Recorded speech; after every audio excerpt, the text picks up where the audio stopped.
byiza kuba duteze amatwi mwe turamukanye muri kino gitondo ku isaha ya saa mbiri.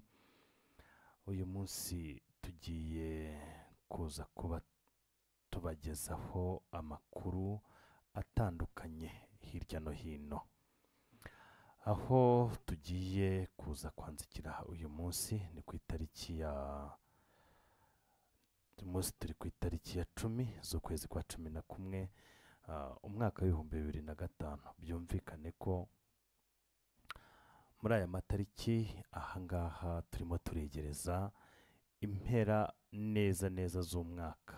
Turimo turegereza impera z'umwaka, abantu batangiye kwitegura, batangiye kurunda agafaranga kabo, batangiye kugashyira hino bugufi na bugufi rwose, kugira ngo bazashobore kwinjira mu munsi, bazashobore kwinjira mu minsi mikuru, bazashobore kurya, bazashobore kurya noheli na bunane neza. Rero rwose nawe niba utaratangira kwitegura kuba wagira waba uri mutinda, utangire ukusanya agafaranga, ejo uzambara umwambaro mwiza uzahacana umucyo, dore ko hasigaye iminsi mike. Wavuga rwose ko hashobora kuba hasigaye nk'iminsi nka 42 ntago yababeshye, kugira ngo tusoze umwaka w'ibihumbi 2025. Abantu bose bagize isabukuru kuri uyu munsi nibishoboye isabukuru nziza rwose, mbabwire ngo ibintu ni salama.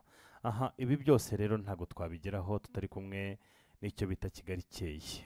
Tuza kuba turi kumwe n'abafatanyabikorwa, kuba turi kumwe n'abakunzi bacu badukurikira, badukunda, tuba turi kumwe umunsi ku munsi, aho bavuga ngo dukunda ibintu byanyu, dukunda ibiganiro byanyu mu ngeri nyinshi zitandukanye, aho bagenda badukurikira, aho bari hose turababwiye ngo tubabwire ngo igitondo cyiza mwe mudukurikiye. Abageze ku mirimo yanyu muhahe muronke, abariyo bagenda mugendane n'Uwiteka bagenda imbere. Igitondo nk'iki rero natwe tuzindukiye hano kuri mikoro za Giant Voice TV kugira ngo tubagezeho amakuru atandukanye. Amakuru atandukanye rero ntituri bayajye bagezaho mu buhe buryo, turaza kuyabagezaho mu buryo buvuga ngo rwose turaza kugaruka ibyaranze weekend, turaza kugaruka ibiba byagiye bivugwa hirya no hino muri kino gitondo, aho tuza kubabwira ngo nijye nta wundi ni Professor Giant. Ntago ndi jyenyine, ndaza kuba mu kanya ndi kumwe n'abatekinisiye, ndi kumwe n'abandi badufasha mu buryo bwa buri munsi. Yego rero mbabwire ngo mugire igitondo cyiza. Icyo nababwira rero, reka nze twanzikira ahangaha, ntago tuza kuba turi twenyine, tuza kuba turi kumwe na Kigali Ikeye. Iyo bavuze Kigali Ikeye wumva iki? Iyo bavuze Kigali Ikeye wumva kutabana n'amatungo, wumva kuba usa neza ku mubiri, wumva kuba umeze neza ahantu hose, wumva kuba ukora bigakunda, niyo bitabya bitanakunze ukavuga uti ejo bizakunda, ugashyiramo imbaraga. Tuza kuba turi kumwe na moto ya Ambasade, kuko ibyo byose tubigeraho na Kigali Ikeye. Moto ya Ambasade niyo moto yonyine ushobora kugura, wamara kugura ikatagikubwira ngo uramena amavuta buri munsi, buri cyumweru, iracucomoka imyotsi. Niyo moto yonyine ushobora kugendaho, waba uri mugenda mu kugenda ukagenda usa neza, nta kuvuga ngo ningeraho ngiye mu nama baraza kuba bumva ikoti ryanjye nambaye risa neza rinukaho imyotsi. Oya, moto ya Ambasade ntago ibyo ibigira, ntibibaho rwose, ntago bibaho. Niyo mpamvu mbabwira ngo nawe genda na moto ya Ambasade hamwe na Kigali Ikeye, nk'uko mutuye tubivuga, tuvuga ngo Kigali Ikeye, aho abaturage batabana n'amatungo, aho abaturage bafite ubwiherero busa neza, aho abaturage basa neza hirya hino, aho abaturage neza bo muri Kigali baba basa neza, batarwaje abana bwacya, aho tubabwira ngo byibura gerageza mubyeyi ufite umwana gerageze umuhe igi rimwe ku munsi rirahagije ko rimugarurira intungamubiri rwose. Rero ibyo ntabwo wabigeraho. Aba nibo tubwira ngo ababyeyi, aba nibo Rwanda rw'ejo, aba nibo ejo hazaza, bazaba bafite uburere bukomeye, bazaba bafite disipurine, bazaba bafite rero ntabwo wabigeraho na Kigali, ntabwo wabigeraho turi kumwe na Kigali ikeye. Nibavuga Kigali ikeye wumve ko neza neza ibintu nawe ugomba kuba birimo. Nanjye Professor Giant, igitondo cy'uyu munsi ndi kuri Giant Voice TV. Ibi byose ntabwo twabijyaho turi kumwe ugasanga abantu babuze uko bagenda. Ahangaha ni mugerageze muri Giant Transport Company, aho tubafitiye imodoka nyinshi zitandukanye, tubafitiye imodoka nyinshi zitandukanye mu buryo bwo ari bwo bwose. Ahangaha rwose ushaka V8, Taxi L, Vigo, Quastar, ushaka imodoka zividura ibinogo byuzuye, yaba ari amakampani yaba ari za kini, muduhamagare tubagezeho imodoka zividura ibinogo. Muntu dukurikiye, waba ushaka kuba ufite icyo bita imodoka za Sonatrach, imodoka nini z'amafuso, zimwe bita amadipine, apana za zindi zigenda zikora impanuka. Imodoka dufite ni zimwe zitwara imizigo iremereye kandi zikayigezayo amahoro. Uharabura iki se ngo nawe uba uri kumwe ahangaha neza uze tuguha imodoka. Dufite za modoka bita Prius, za modoka za Prius, ushaka kuba witwara ibyo bita safe driver, ushaka kujya aho ushaka hirya no hino mu ntara, nta handi hantu wagenda usibye kugenda na Kigali ikeye hamwe na transport na Giant Transport Company. Waba ufite aho ushaka kwerekeza, urabuzwa n'iki ngo tutanga tuguha imodoka witware? Upfa kuba ufite perime, nta kindi.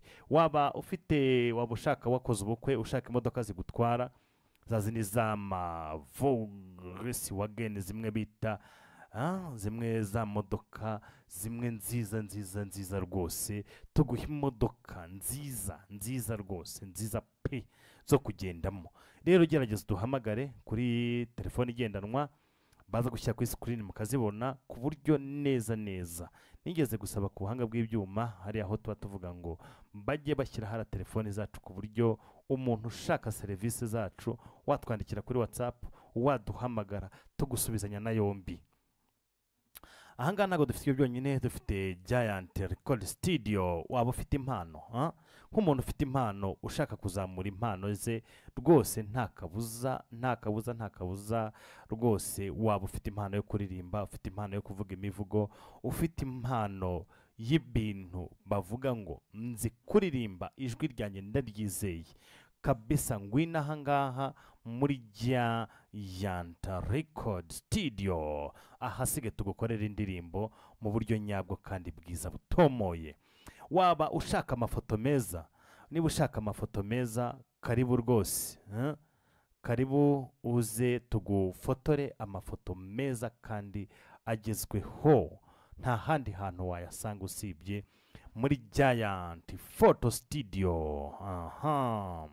Waba ushaka kuba gukubita agafito muziki ari cyo, ngira mushuti wanjye tujya twicarana ahangaha ndamubwira nti wowe ntabwo ushaka ko tugukubita agafito. Agafito ni agafaranga. Waba ushaka agafaranga, nyarukira muri Giant Sacco Finance, aho bagukubita agafaranga. Bamara kugukubita agafaranga rwose ugasharama neza, ugasharama ugasa neza.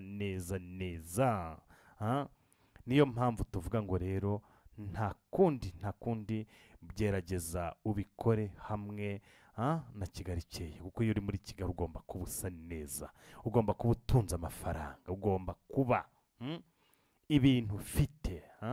Ari abantu badukurikira tubwira ngo turabakurikiye, bamaze kutwandikira batubwira ngo turabakurikiye 5 sur 5, barimo batubwira ngo turabakurikiye 5 sur 5, aho batubwira ngo rwose turimo turabumva kuri gatanu gatanu gatanu kuri gatanu gatanu kuri gatanu kabisa gatanu kuri gatanu. Yego, mukomeze murambikaho urushinge, mukomeze mudukurikire, mukomeze mudukunde. Ahangaha igitondo cyiza, ndimo ngiye kwakira mugenzi wanjye bita Mr Demira. Narababwiye mwakagira imana mwe, ntago uyu yaba Mr Demira. Babasore b'ibirahure beza cyane bagezweho, abasore b'ibirahure kabisa, babihagije. Aranambwira, ajya ambwira atari ko arabizi meshezami, profesa ati jyewe rwose ubu ngubu niyo wamfata ukangira ikirahure rwose mu gitondo wajya wisiga amavuta ukanyireberamo kabisa. Reka rero mu kanya tugiye kwanzikira ku nkuru nyinshi zitandukanye, aho nkuko nababwiraga, aho Mr Demira amaze kugera muri studio za Giant Voice TV, nawe tugiye kumubwira ngo turakwiyegereje mu izina rya Yesu. Kera twajyaga tujya gusenga mu rusengero, twakira bakakubwira ngo turakwiyegereje mu izina rya Yesu.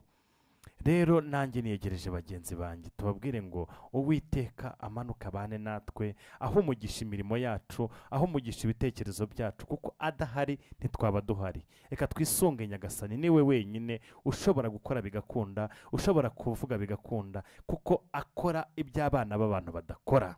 Niwe wenyine utagira ishyari, niwe wenyine ureberera, niwe wenyine ukora igikwiye, niwe wenyine ukunda abantu. Reka rero natwe tubwira abadukurikiye ngo Uwiteka heza agira imirimo yanyu, ayiha umugisha. Aho tugiye kwakira mu kanya gato turi bwakire Mr Demira. Gitondo cyiza Mr Demira. Meze neza? Utangiye ikiganiro? Dutangiye ikiganiro cya mu gitondo. Utangiye ikiganiro cya mu gitondo kabisa, aho usanze nari ndimo mbwira abakunzi bacu ngo ibintu ni salama, ibintu ni wane, ibintu bimeze neza. Aho usanze ndimo mbwira abari badukurikiye, mbabwira ngo ibi byose ntago wabigeraho turi kumwe na Kigali Ikeye. Yego. Iyo bavuze Kigali Ikeye wumva iki Mr Demira? Banze ngusuze. Yego. Waramutse neza, amahoro y'Imana nabane nawe. Icyumweru cyagenze gute? Yego, icyumweru cyagenze neza, nukuri kw'Imana ntacyo dushinze Uwiteka. Nanjye icyumweru cyagenze neza, ntacyo dushinze Uwiteka. Yatugenze imbere adukorera imirimo itangaje cyane. Twabonye amaboko y'Uwiteka. Haleluya. Ejo warasenze? Ejo narasenze, mvuye gusenga njya mu gasiporo. Yego. Ndaruhuka. Yego. Umunsi wanjye w'ejo niko byagenze. Niko byagenze. Yego rwose. Ndabona umeze neza, ndabona rwose uri kwanzika. Abadukurikiranye rwose ni abantu b'abagabo, turabakunda cyane. Yego. Nari nsanze ugeze ahantu heza cyane nk'ibisanzwe. Tubwira abantu ngo tubikora turi kumwe na Kigali Ikeye. Yego. Aho nari ndimo mbabwira na moto ya Ambasadi, aho nari ndimo mbabwira ko tubafitiye muri kampani ababa badutumye, tuba dutumikira badutumye, tubabwira ngo abashaka gukora ingendo bafite ibyo bita license driver cyangwa bafite uruhushya rwo gutwara, ko tubahereza imodoka bakitwara. Ndimo mbabwira ko dufite imodoka z'amasantarake, imodoka nini zishobora kwimura ibintu biremereye. Ndimo mbabwira ko dufite amamodoka y'amakwasiteri, amavani, amamodoka y'amavani ashobora kubatwara bishyize hamwe bafite ibirori runaka. Yego. Nari ngeze ahantu ndimo mbabwira nti rero ibyo byose, hari n'imodoka ividura ikibinogo itwara imyanda. Ndimo mbabwira rero ko ibyo byose tubigeraho turi kumwe na Kigali Ikeye. Mr Demira. Yes. Fresh, meze neza? Meze neza. Hari ahantu bavuga ngo, hari imvugo ngo ariko ngo nta mutete ku mutima. Oya. Mutete uzi icyo ari cyo? Ubwo ngira ngo yenda ni kuba umutima udatekanye. Umutete ni icyatsi kiba mu burasirazuba. Ni icyatsi nyine kigira imbaraga. Rero iyo umuntu atameze neza, avanga ko ndeba ufite umutete ku mutima, ko ndeba utishimye. Ariko wowe uko nkureba ndabona unezerewe ufite akanyamuneza meze neza cyane. Ntangira n'icyumweru n'umuvuduko. Yego. Kubera ko dufite ibintu byinshi tuba tugomba gukora muri iki cyumweru. Yego. Tugomba kugeza ku banyarwanda n'abaturarwanda. Yego. Amakuru aba agiye acicikana hirya no hino. Rero ntabwo yatangirana ufite umutima utameze neza cyangwa umutima wawe udakeye. Yego. Niyo mpamvu rero uba ugomba gutangira icyumweru umeze neza, umeze bon. Turimo turabona abakunzi bacu bagenda bagera ku murongo batubwira ngo baradukurikiye. Wababwira iki Mr. Demira? Icyo nababwira, umunsi ku munsi turabemera kandi turabakunda cyane. N'ahandi wakora amakuru yizewe uretse kuri Giant TV. Giant Voice TV. Giant Voice TV niho wakora amakuru yizewe. Yego. Ndetse kandi amakuru atari ibihuha. Hari n'ukuntu abantu bajya bavuga ngo nimukore sabone. Icyo twababwira nk'uko bamaze kwimenyera, nibakore subscribe, bakande like ndetse na comment, kugira ngo noneho dukomeze twiyubakire televiziyo yacu cyangwa dukomeze tubagezeho umuryango mugari, ukomeze ube umuryango mugari. Ahangaha Mr. Demira tugiye kwanzikira ikintu cyitwa Unity Club Intwararumuri. Barateranye mu guhera ngira ngo kwa gatanu, aho bagize ibiganiro byiza. Bari bateraniye muri arena, Intare Arena. Intare Arena ni Intare Arena iherereye hehe? Intare Arena iherereye hafi za Masaka. Sure. Iri Masaka buriya?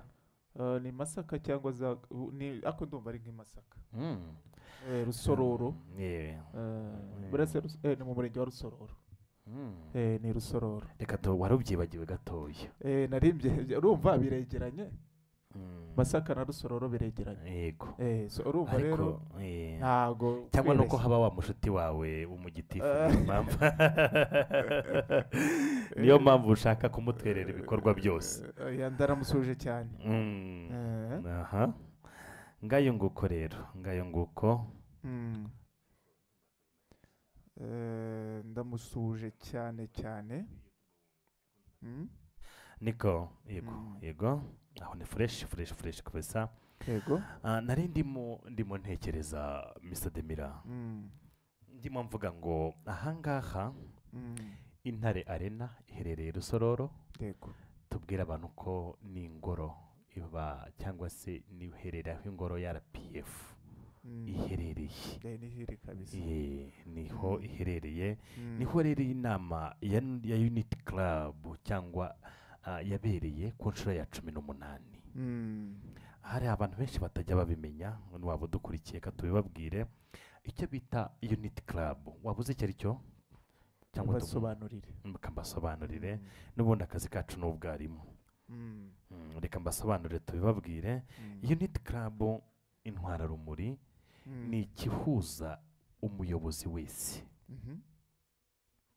Ni ukuvuga ngo umuyobozi wese wasohotse kuri Yellow Paper ahita direct abo umunyamuryango wa Unity Club. Urimo urabyumva. Kandi twibutsa abantu ko buri mwaka habaho iri huriro ry'abayobozi. Ariko icyo dushaka kugira ngo n'abantu tunabibabwira banabimenye nuko muri Unity Club waba utakiri mu nshingano, waba uzirimo, uba ukiri umunyamuryango wa Unity Club. Ako kantu wari ukazi? Yego. Wari ukazi ako kantu? Nari nkazi. Wari ukazi. Ni ukuvuga ngo rero icyo twabwira abantu nta kindi nuko ahangaha ku nshuro yabo ya 18 barateranye, batanye kwa gatanu, aho hari First Lady Madame Jeannette Kagame. Ahangaha rwose neza nibwo abantu benshi batanze ibiganiro, bagize icyo bagaruka, kuko twavuga mbese ko n'abayobozi bahoze mu nshingano n'abari mu nshingano bose bahuriye hamwe. Hari igihe abantu bagenda banabibona. Uyu munsi wa none harimo abantu babonye Bamporiki bitabiriye. Bamporiki nanjye naramubonye, we na madamu yari yitabiriye.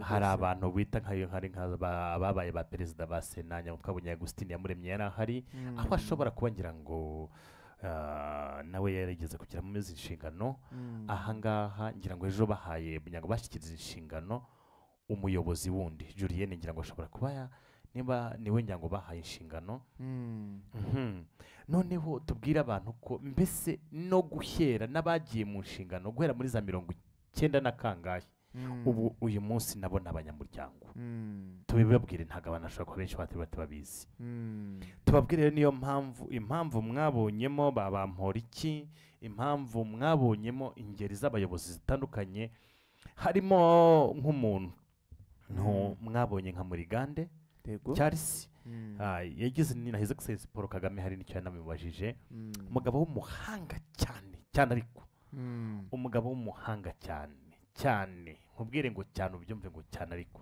cyane Murigande kandi hari n'abantu batigeze ko batari babizi ko mu 2000 niba ntibeshye mu kwezi kwa 4 uyu Murigande yigeze guhatanira na nyakubahwa perezida wa repubulika ku mwanya wo kuba perezida wa repubulika ariko w'inzibacyuho ibyo wari ubizi wowe amakuru nari nyafite kuko byabayeho nanjye nari mbizi n'amakuru yakurikiranaga uyu rero ni impamvu nyuma Murigande aza kuba yabaye minisitiri w'abanye n'amahanga yabaye ambasada yabaye minisitiri w'uburezi yabaye kuko tubabwire ngo ni professeur akabona dogiteri amemuta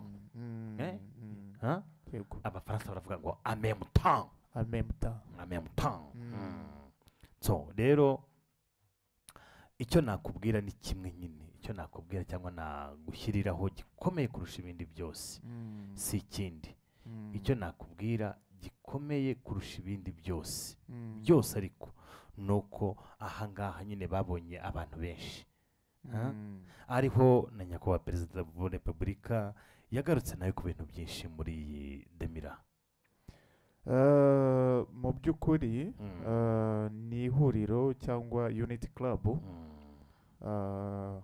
icyo twababwira ni uko yatangiye ku itariki 28 Gashyantare 1996 ubwo nyakubahwa madamu Jeannette Kagame yashingaga uyu muryango icyo gihe abanyarwanda benshi na benshi ku isi bibazaga niba u Rwanda ruzongera kuzahuka nyuma ya jenoside yakorewe abatutsi muri 1994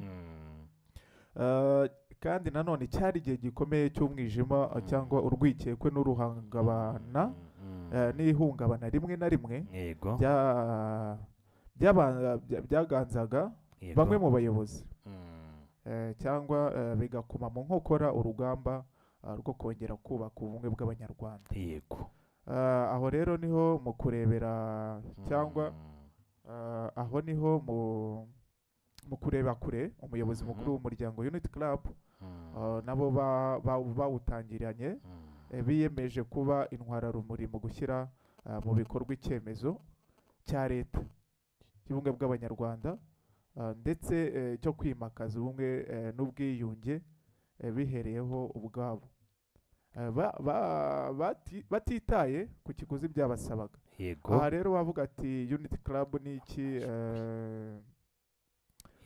ese iki gitekerezo gishingiye kuki kandi cyaje gute cyangwa kuki ibiganiro nk'ibi ngibi ari ngombwa mu muryango w'abantu icyo twabwira ni uruhare cyangwa umusanzu buri munyarwanda yabigiramo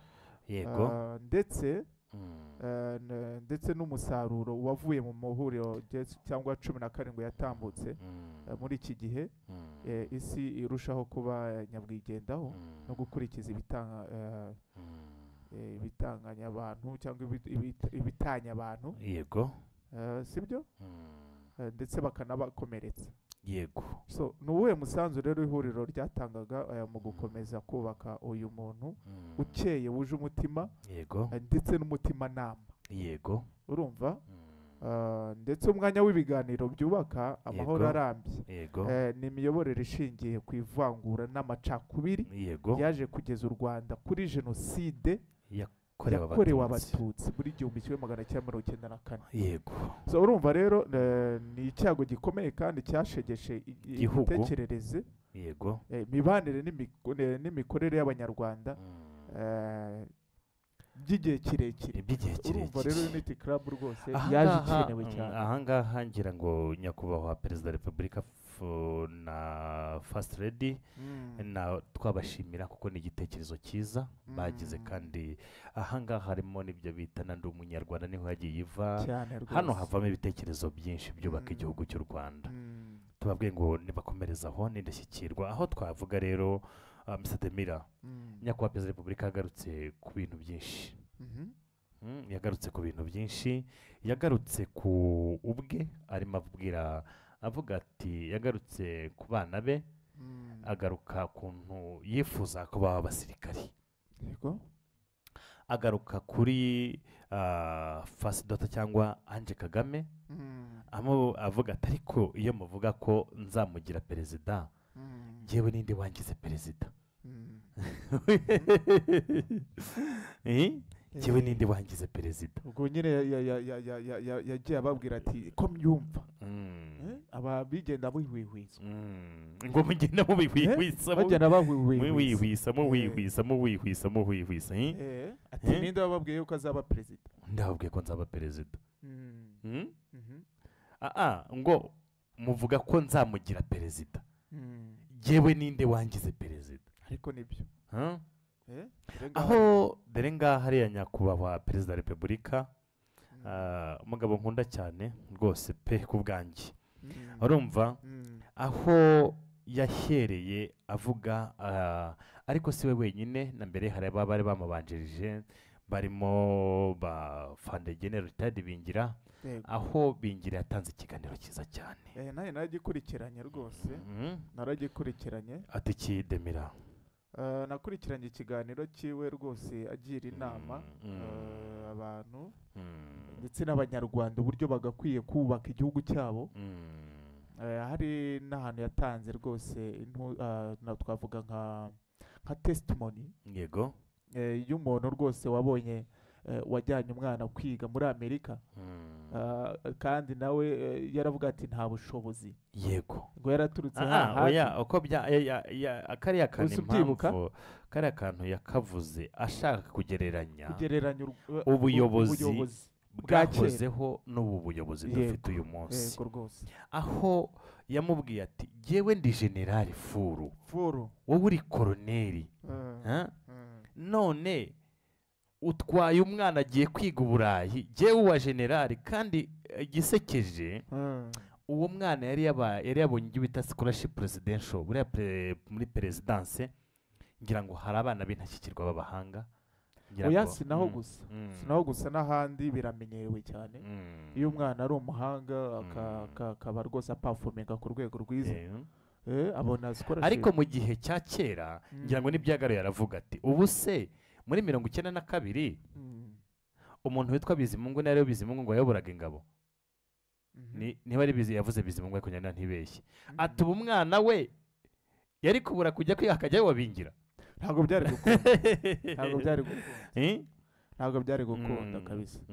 unibuka kera ukuntu byari bimeze, mwebwe mwiga bitewe n'uko u Rwanda rwari rwubakitswe icyo gihe, wibuke yuko washoboraga no gutsinda ku manota yo hejuru, yego, ariko ntibakwemerere, ntujye kwiga, hari benshi babuze amahirwe rwose.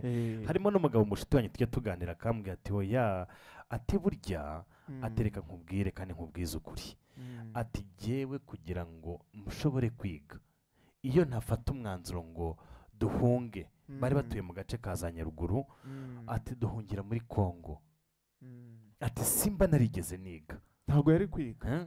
urumva ukuntu ibintu byari biri, urumva iyo yari menasi iteye ubwoba, yari menasi iteye ubwoba rwose. icyo gihe byari kumenasa abo mu bwoko bw'abatutsi, yego. dore nguwo Rutadi Bingira, Fred Bingira, ahangaha rwose yatanze umugabo nkunda cyane, ukubwira ikintu ukubita wumva imvamutima rwose. ahangaha yayoboye umutwe w'inkeragutabara igihe kinini cyane rwose. tumubwire ngo serutisa igitondo cyiza afande, haricyo bitwaye tumwifurije igitondo cyiza afande, ndetse twifuriza ndetse n'abandi basirikare cyangwa n'abandi baba bashinzwe umutekano w'igihugu abanyarwanda ababa yego kuko bakora akazi keza cyane, kazi k'indashyikirwa. k'indashyikirwa yego rwose ari naho twajya tubwira abantu ko bagakwiye, ndetse na bariya bantu bo hasi twita inkeragutabara, bariya rwose ni abantu nabo batufatiye runini, kubera ko ntago umutekano tubona babigiramo uruhare. Ariko niyo baza rero mu baturage ati twishyure umusanzu w'umutekano, tujye tuwishyura hakiri kare rwose, kugira ngo nabo rwose bagire ubuzima bwiza, bahembwe kandi bahembwe babone ikigurane cy'icyo baba bitangiye cyane. urumva ko ari birababaje rero kuba nk'umunyarwanda udatanga rwose amafaranga y'umutekano, kandi hari abantu baba bagomba kurara aho ngaho bagucungira umutekano. Yego rwose cyane, byaba bibabaje. so rero jyewe ngira ngo icyo navuga sibyo, cyangwa icyo nakongeraho gikomeye, navuga ko ugiye kwitegereza rwose ntiwatinya kuvuga yuko ahangaha Fande Bingira yatanze umurongo, atanga intangamarara y'uko urubyiruko rukwiriye kumva neza bugahanya icyo bita amacakubiri. Nta cyiza cy'amacakubiri kuko aho byashyize u Rwanda muri icyo gihe, kubera amacakubiri yabayeho kandi bakoreshaga urubyiruko, kuko urubyiruko nubwo rwumvaga vuba. So niho abagira inama avuga ati urubyiruko ikintu cyitwa amacakubiri mwitandukanye nacyo, kubera ko bazi aho u Rwanda rwavuye, bazi aho rugeze, ndetse anabagira inama y'uko n'uwaba yumva icyo kintu kiri gututumba rwose yajya atanga amakuru. urumva rero ko rwose birakwiriye cyane, aho twavuye n'aho tugeze ntabwo rwose dushaka kuzongera gusubirayo. ubwo nta nubwo ari nabyo, ariko ntabwo ari byo. ngayo nguko rero Mr. Demira rwose nk'uko wari urimo uvuga ahangaha twa Unity Club, n'ibiki bindi byaba byaravugiye mu Mr. Demira, niba hari icyo wakurikiranye kindi muri Unity Club. mu by'ukuri bavugiyemo ibintu byinshi bigiye bitandukanye, kubera ko icya mbere babanje kubumvisha yuko Unity Club mbese ni iki, yego yaje gute. hari n'ikindi ahangaha His Excellence yabajije Professor Ntuza Murigande ambasada, aramubaza ngo ese Murigande ni ibiki ubona by'ibibazo by'abanyafurika bidashira, abanyafurika ibibazo byabo bidashira, abanyafurika ibibazo byabo bidashira, ni ibiki bidashira by'abanyafurika? arangije Murigande aramusubiza ngo abanyafurika nuko bagira inda nini. wabyumvishe? bagira inda nini, barangiza bakarya, ntibibuke gusigira abo bayobora. ahangaha kuri rya jambo perezida wa repubulika w'u Rwanda, ku bantu batekerezaga yuko ngo ari gutegura umukobwa we ari we Ange Kagame ngo azabe perezida, yababwiye ikintu kimwe kandi gikomeye. yarababwiye ngo iyo ni politiki ikwiriye kujya muri puberi, yego gusa nta handi yajya. urumva? yego iyo ngiyo ni politiki ikwiriye kujya muri puberi, gusa nta handi yajya, nta handi hantu yajya. urumva? mu by'ukuri yababwiye ikintu gikomeye, nabo utazi kwisobanurira sinzi ikibazo cyaba kirimo, ikibazo yaba afite, sinzi ikibazo yaba afite. ahangaha nta no gusobanura ibintu byinshi. yababwije ukuri rwose, aravuga ati iyo ni politiki ya kera, cyangwa ni politiki ikwiriye kujya he? muri puberi, kuko irashaje, ngo nta n'ahandi hantu yajya atari aho ngaho. yego ubwo aho ngaho niyo ni perezida wa repubulika aho yasubizaga abibazaga yuko ngo ari gutegura Ange Kagame ngo azabe perezida. hari n'ahandi yagarutse aravuga ngo yasabye abahungu be bose uko ari batatu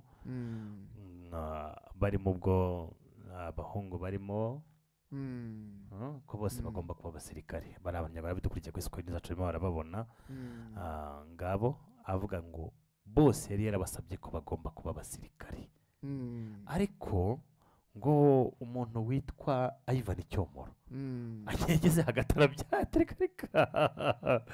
aterekanya kwishakira iseni uriya no mu bizinesi aterekanya kwishakira agasiringiwa ati ahubwo mwebwe nimujye muri ibyo ati igihe nazabakubita agafito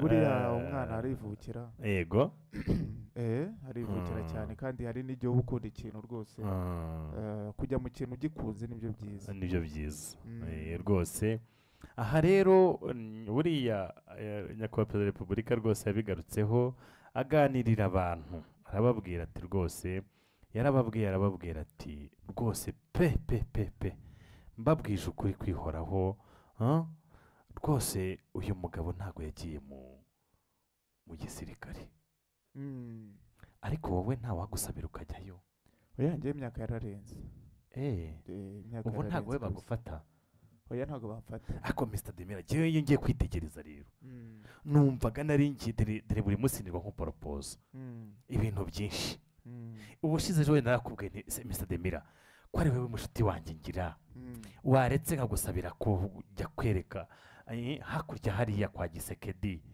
ariko Gisekedi yatangiye kuzamo neza amakuru wayatakayeho wayabonye ntabwo ndayabona bwira abadukurikiye batega amatwi mu kanya tugiye kuyinjiramo Gisekedi rwose ebana yagiyemo neza yageze aravuga ati papa yabwiye His Excellency Paul Kagame atumva ndemeye yamubwira ati ndemeye ayo makuru kabisa niyo bayamye reka rero abaduguteza amatwi rwose tubabwire ngo mu kanya wari ukivuga ngo nari ndimo nkubwira ukuntu nirwo nk'uporopoza nkakubwira nti waretse nkagusabira agaseka kwa Gisekedi ukanyarikira yuko aha muri Giant ko twabona agafito natwe kakazahabu aho narabyanze aho narabyanze none ngize gutya ndongenda kureba n'ubu ngubu uramutse ugiye muri RDF ukiyongera ku bandi ntibyaba ari sawa n'abantu benshi iyo bambona sibye yenda abantu bambona mfite ubwanwa cyangwa favore ubundi abenshi baba bazi ko ndi umusirikare harya abasirikare ntabwo batunga umusatsi ntabwo batunga ubwanwa ntabwo babutunga ntabwo nari mbizi bigenda bite oya sinzi uburyo ni amahame aba ariho yego ya gisirikare ubu n'umurongo bagendera nk'uko twigeze tuvuga ngo hari umurongo yego sibyo ariko mu by'ukuri ntabwo ntyanga ntanagikora ngiye nuko imyaka yandangiranye niba hari ahantu babona najya ngende idakora nkakorera igihugu cyawe ugakorera igihugu cyawe ni nabyo by'ingenzi kandi burya baravuga ngo uyima igihugu ngo zikayanywera amaraso uye mu gihugu za doga zikayanywera ubuntu kabisa ubwo se wowe urinde kutayaha igihugu njyewe nayaha igihugu hakurya ziyanywera ubusa ahangaha turimo tuganira mu isaha yacu ya kabiri ahangaha rwose ndashaka kugira ngo mbanze nkubwire ngo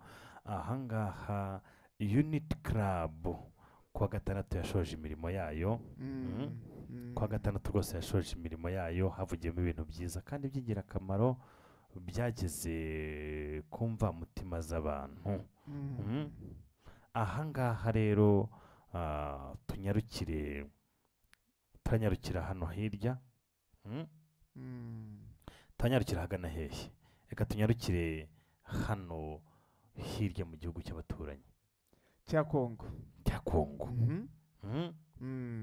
tunyarukire mu gihugu cy'abaturanyi cya Kongo hari icyo byaba bitwaye twagerayo yego wagerayo rwose tubwire abantu ko rwose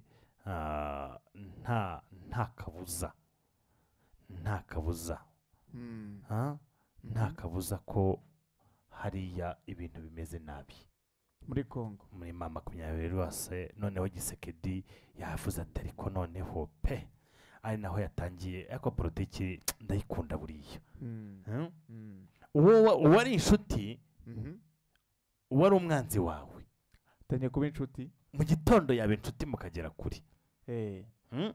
kagira inkuru. rero ahangaha Gisekedi yatangiye kwemera ati jyewe ndemera ndemeranya namwe ko rwose ibintu dukwiriye kujya tubivana tukajya tubishyitsa. urabyumva ute Mr. Demira? Mu by'ukuri byaba ari ikintu cyiza, ndetse aho navuga ngo byaratinze, sibye ko rimwe na rimwe abyemera akongera akavuga yuko atabyemera, ni ukuvuga akagira indimi zirenze rumwe. ariko mu by'ukuri icyo navuga, habayeho icyo gikorwa kikaba byabaye rwose, cyaba ari igikorwa cyiza, aho yemera guca bugufi, hakabaho imishyikirano myiza, ndetse abaturage baho bakiyubakira igihugu, ndetse nawe akubaka igihugu. yego ngayo nguko rero tuza kongera dusimbukire hano hakurya, aho ibikorwa byo kwiyamamaza bikomeje yego ahantu hano hakurya muri Uganda. aho ibikorwa byo kwiyamamaza bikomeje, ariko hagati aho Perezida Museveni ejo bundi nabonye ahantu yakiriye abo bita ngo ni British Army. bakiriye muri Staff College muri State House. ubwo nyine ibyo bitavuze British Army wumva iki? ni abasirikare bavuga British Army ni igisirikare cyahe cy'Abongereza. niko bacyita, bacyita British Army. rero ahangaha yarabakiriye, aho yabakiriye ahangaha yabakiriye muri State House. kurimo wisetsa Mr. Demira? kurimo wisetsa setsa ariko menye kurimo mose wakiriye akantu nanyu ndemere? nta kintu kiri aho, ubwo mba ndi kukureba rwose ukuntu uri gucukumbura, nshaka kugezaho amakuru yizewe 100% rwose. naho mbonye wisetsa setsa nzi ko ari nk'umuntu uvuze kuri Kamomo wenda dukurikiye agahita avuga ati ebana ubwo ndabaremeye. ariko ubundi kuki abantu bataturemerera? ebana buriya wasanga baba bakihugiyeho ntabamenya.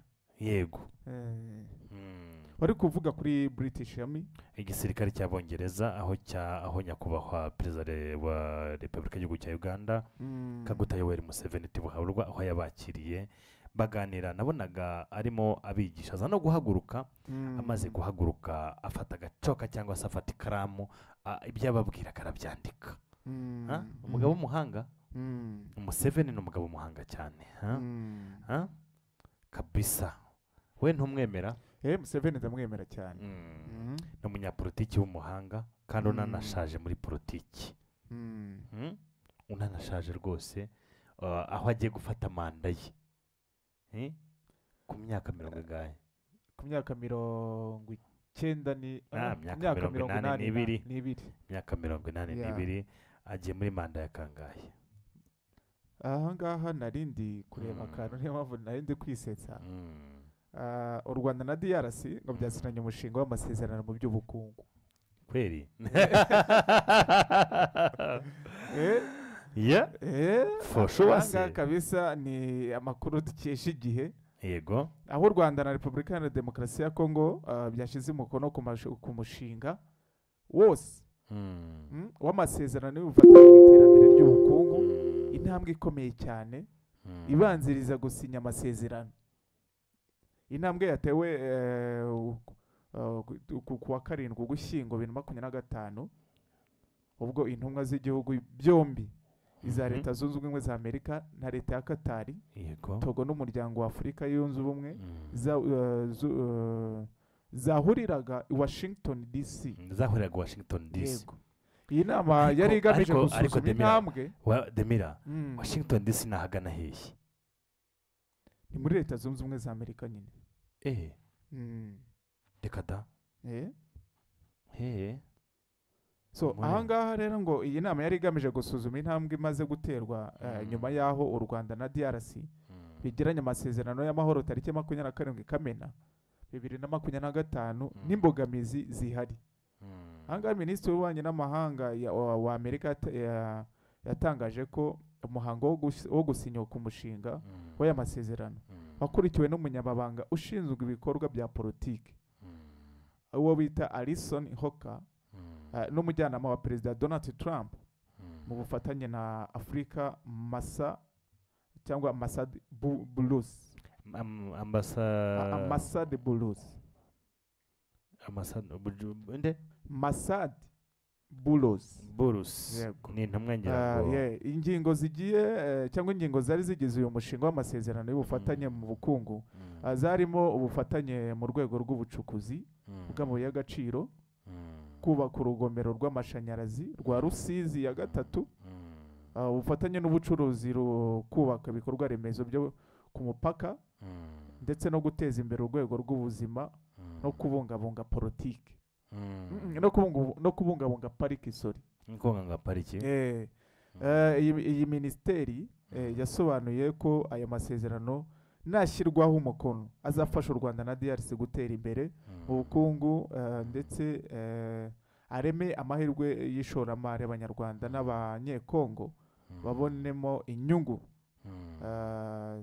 zitaziguye kandi amahoro aboneke mu karere.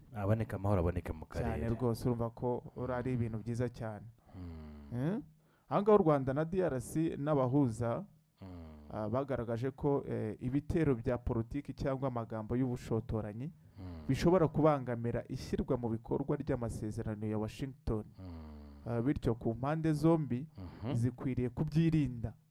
Yego, umushinga w'amasezerano n'ubufatanye mu bukungu wari gushyirwaho umukono tariki ya 3 Ukwakira 2025, ariko icyo gihe perezida wa DRC yarabyanze, agaragaza ko ingingo zibana ingingo zirebana n'umutekano zigomba kubanza kubahirizwa.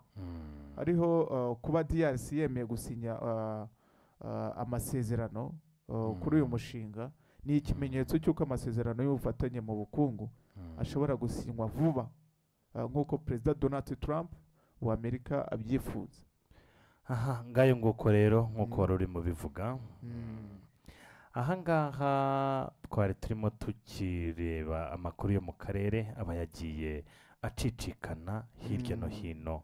Zademira, hari guhera kera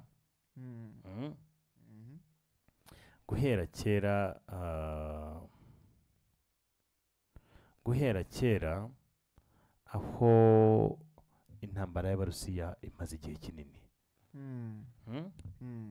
Iyo bavuze intambara y'Abarusiya wigeze uyumvaho? Narayumvaga mu mateka.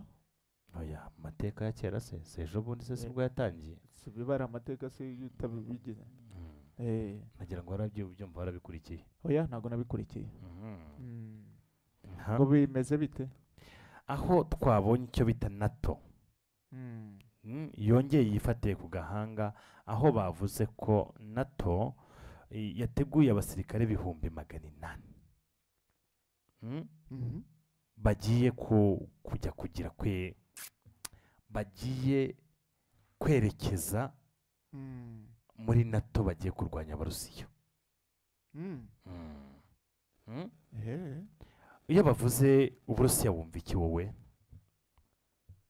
Uburusiya ese ubundi urabuzi? Uburusiya ni igihugu cy'Uburusiya. Kiyoborwa nande?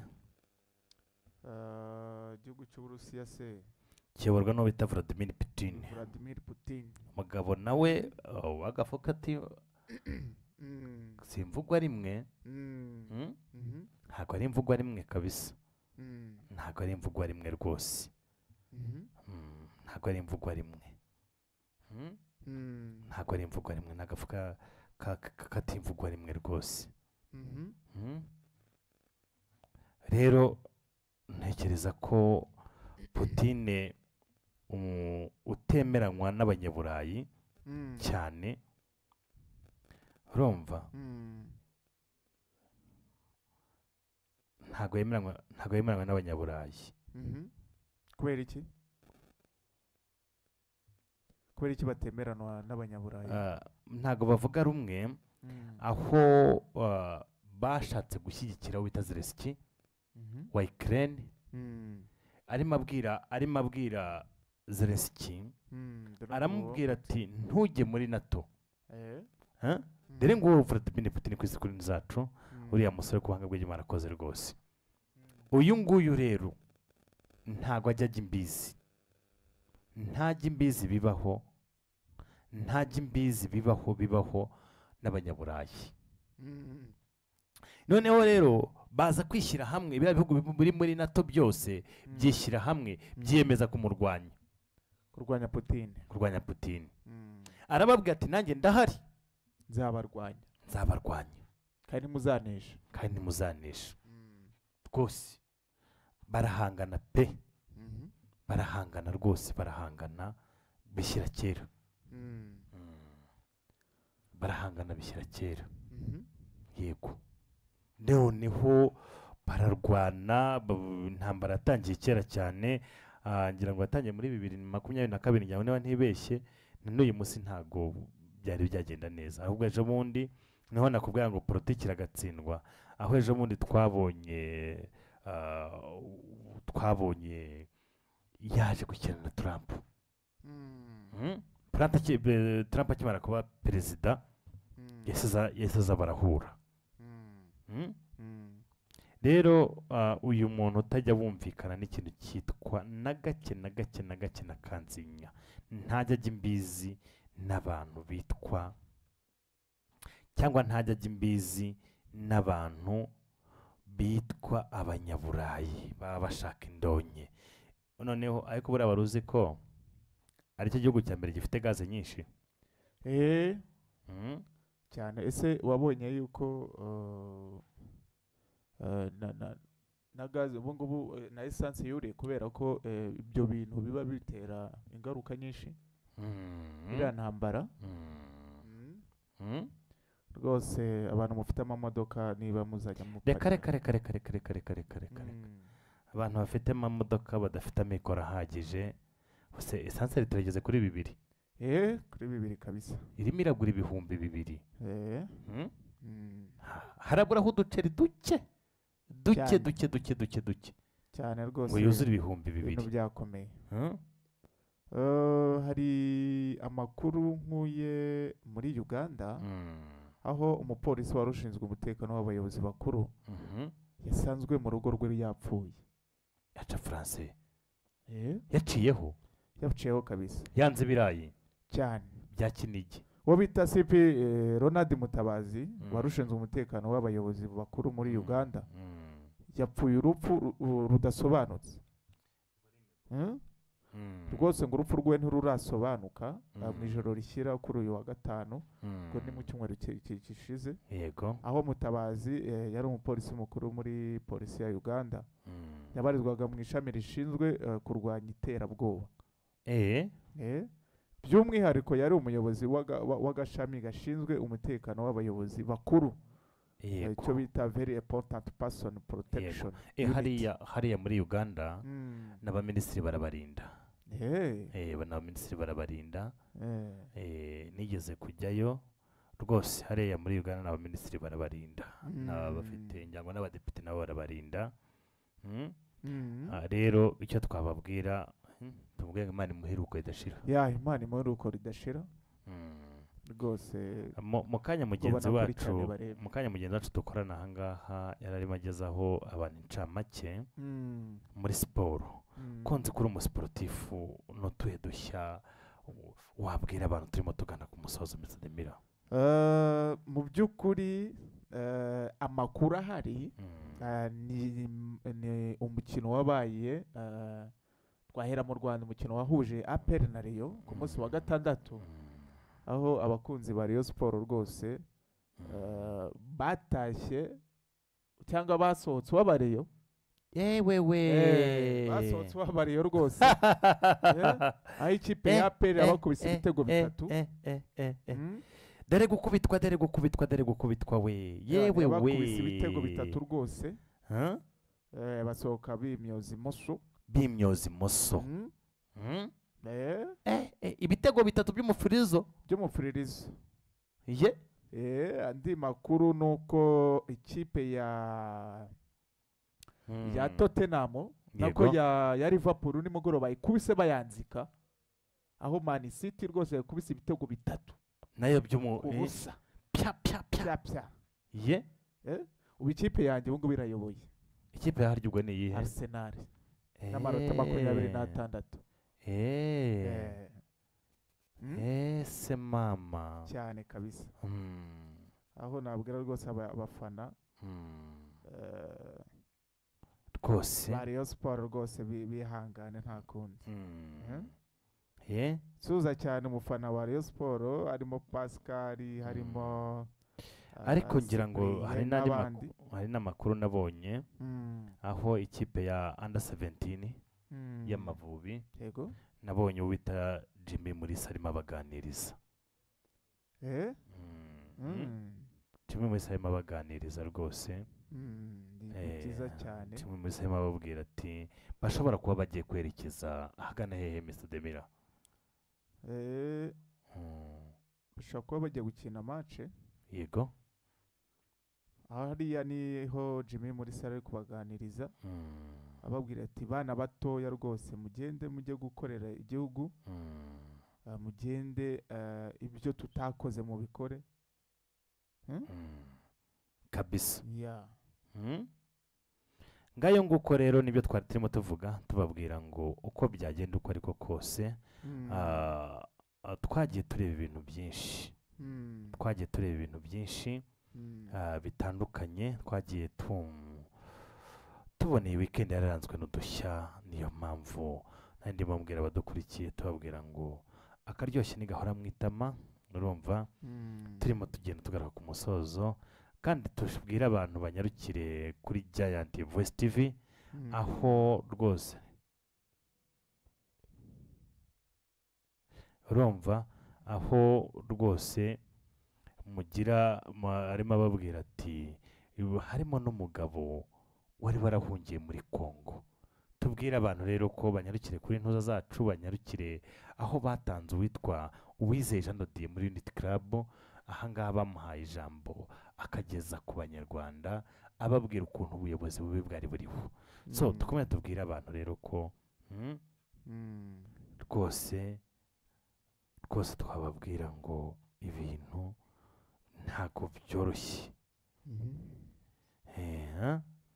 ngayo nguko ibintu byo muri ntabwo andi makuru twababwira ni uko rwose abari badukurikiye tubabwire ngo ibyaranze weekend byinshi tubiciyemo Mr Demira ibyaranze weekend ibyinshi twagiye tubicamo bitandukanye kereka yenda niba hari andi makuru twareba yego aho agiye atandukanye ariko turimo tugana no ku musozo kuko isaha ubuyobozi bwa Giant Voice TV baba batugeneye isaha imwe twavuga ko isa nkaho iri mugenda yuzura cyangwa yuzuye saa 3 aho tugiye gusohoka muri studio zacu kugira ngo n'abandi baze gukomeza bagenda batugezaho ibintu bigiye bitandukanye kuko bagenzi bacu barimo barategura ibindi byiza tubwire abakunzi bacu ngo ntimukureho iki ntibakureho icyo twavuga bati ntibakureho urushinge yego bakomeze bakurikira amakuru yacu 5 kuri 5 tubibutsa gukora subscribe yego sabone mu rurimi rwawe bakore na like ndetse na comment ibitekerezo byabo tujye tubibona rwose kuko turabikunda cyane yego niko bimeze cyane rwose kandi ibintu birakunda sibyo cyane rwose ibintu birakunda ntabwo washimira baraduteze amatwi turashimira abantu kandi abantu banyanyukire bakore subscribe banyanyukire kuri Giant Voice TV birebere amakuru agiye agezweho ndetse n'ibindi biganiro muri rusange siko bimeze yego ntekereza ko rwose uko tubakunda nabo baradukunda cyane ni ab'agaciro kuri twebwe kandi Imana igikomeza ibaha umugisha bakomeze bakande n'akanyenyeri yego ariko akanyenyeri kabo mvuga no gukanda bagura amayinite kugira ngo bajye bakomeza barebe amakuru ya Giant Voice TV Voice TV kandi turashimira aho bagereje babikora cyane ni ab'agaciro gakomeye yego cyane kubera ko ibyiza batwereka turabibona umunsi ku munsi. dukomeze tubabwire ngo Uwiteka akomeze aho umurimo ahe amaboko ahe umugisha imirimo n'amaboko yabo byabo, bakomeze bahahe baronke yego beze yego, batunge batunganirwe, mbese byose ibyo bashoboka bigezaho bagira ibyo bifuza byose yego babigereho yego yego. so rero igihe cyo numva navuga nta kindi nababwira ngo bakomeze bagire ibyo bita mu cyongereza ngo nice day, bakomeze bagire umunsi mwiza, bakora na subscribe. uzi ko subscribe. wampaye ikizamini ngo nimvuge ngo inshuro zingahe harya 1000 ntabwo babishobora, ariko nabishobora, ariko sabone wayivuga, sabone n'ibihumbi 15 wabivuga, sabone ariko subscribe oya ushaka ubutabi subscribe ngeje kuri zingahe. murakoze cyane, reka tubashimire cyane. uyu munsi mube umunsi udasanzwe mu buzima bwanyu, yego Imana ikomeze ibarinde. ni umunsi wa 10 w'ukwezi kwa 11, yego bakomeze bahahe baronke, baronke, bakomeze bagire ishya n'ihirwe, yego kandi batera imbere mu byo bakora.